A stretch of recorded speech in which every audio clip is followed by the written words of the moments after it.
Good morning. Usapang stove. Hopefully, you guys would be able to take away something. To start off, ito yung una kong stove, Booster Plus One by Covia. Medyo malaki, bulky. As you can see, medyo siya matagal ng medyo hindi nagagamit. May mga corrosion na siya. Ayan. Kagandahan nito, very dependable. Saka malakas siya. Kasi it's a multi-fuel stove. Multi-fuel meaning pwede siyang white gas or butane. White gas, lighter fluid yung madalas kong gamit or yung ginagamit ko lang. It comes with fuel bottle and yung pump.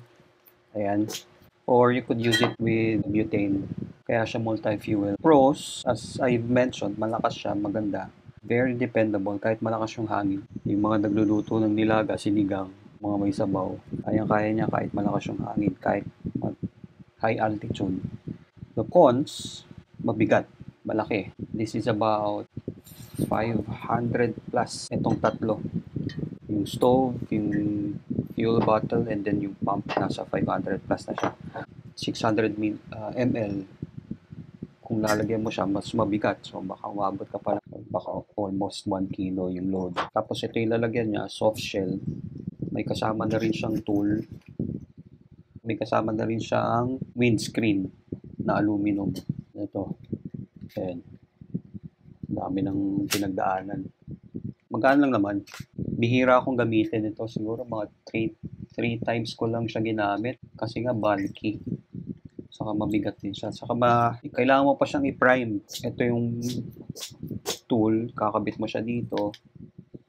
Kung familiar kayo, mga batang 90s, yung mga nagluluto ng fishball noon or mga banana Q, kamote Q, yung di bomba, parang ganito siya. So, ganito yung itsura. Tapos, ikakabit mo siya sa kanyang fuel bottle. Ganyan na itsura. Bubombahin mo to. Tapos, sisindihan mo siya. Hintay mo muna siya mag-prime. Would take you about a minute or 2 para talagang lumakas siya. Kaya matagal. Paano kung nabasa ka ng ulan tapos kailangan mo magpainit ng tubig or magluto ka agad para mainit na sabaw. Matagal. Tapos ito, hindi rin siya masyadong tumatagal for the climb. Mabilis din siya maubos. I guess depende rin siya dito sa kung gaano kalakas yung apoy. Pag bago ka, hindi ka sanay dito, mabilis mong masusunog yung sinaing dahil sa sobrang lakas niya. Kaya pag magsasaing ka dito, kailangan babantayan mo.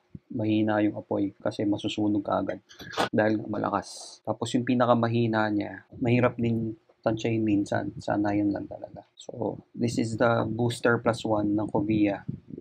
This was my first stove. Nag-decide ako paliitin kasi nga malaki masyado. Ito yung pangalawa kong stove. This is the Camp 5 by Covia as well. May kasama na siyang electric igniter. Shoutout kay Master Lulong, Cebu. Ay idea, Master. So ito yung Camp 5. This is about 156 grams. Comparison between Booster Plus 1 saka itong Camp 5. Ito yung difference niya. Ito naman, bulky. Pero malakas. Ito, hindi siya multi-fuel. Ano lang to? Butane. Or isopropane or isobutane, whichever you prefer. Pwede siya nito or ito. So, kapag gumagamit ka nito, kailangan mo ng adapter. Pag ganitong butane yung gamit mo, kailangan mo ng adapter, which is this one. So, ilalagay mo siya dito. Ayan. Tapos, connecta mo to pag ganyan. There. So, ayan. Ganyan siya. Pag ito ginamit mo, hindi mo na kailangan ng adapter.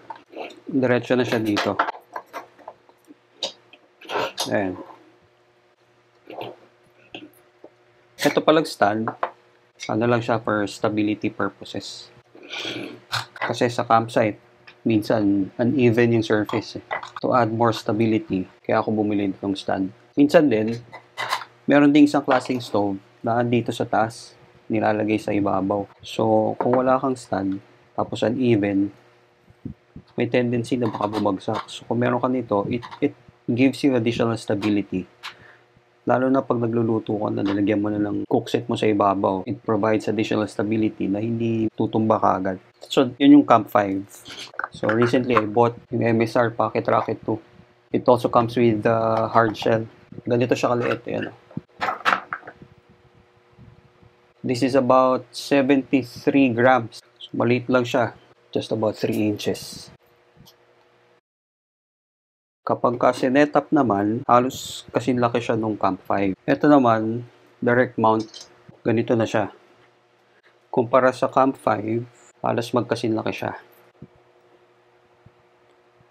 So that's the difference. Mas magaan lang siya, ultralight.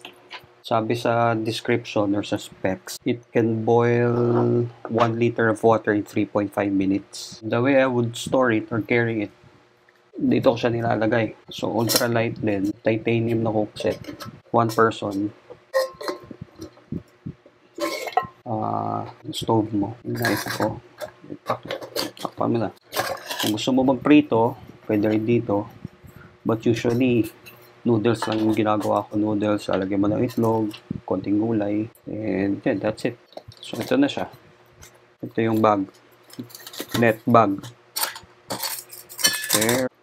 Kung mahangin, kung gusto mo ng windscreen, alagyan mo siya yan. And then, takpan mo na ulit. So, that's the MSR Pocket Rocket 2. Hindi siya multi-fuel. Ang multi-fuel lang yung Booster Plus 1. Those are the stoves that I have.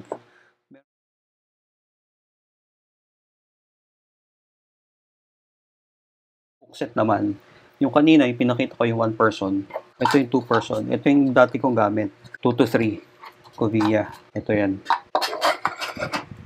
So, ito. Dalawang. Ayan. Kung gusto mo magsabaw ng marami, dito. Tinola, sinigang. Dito kami nagluluto. Or sinaing, dito rin. Tapos ito, may maliit. Saka, may kasama siyang pan. Ito. Nakalimutan ko na yung weight nito eh. So, ito yung dati kong cookset.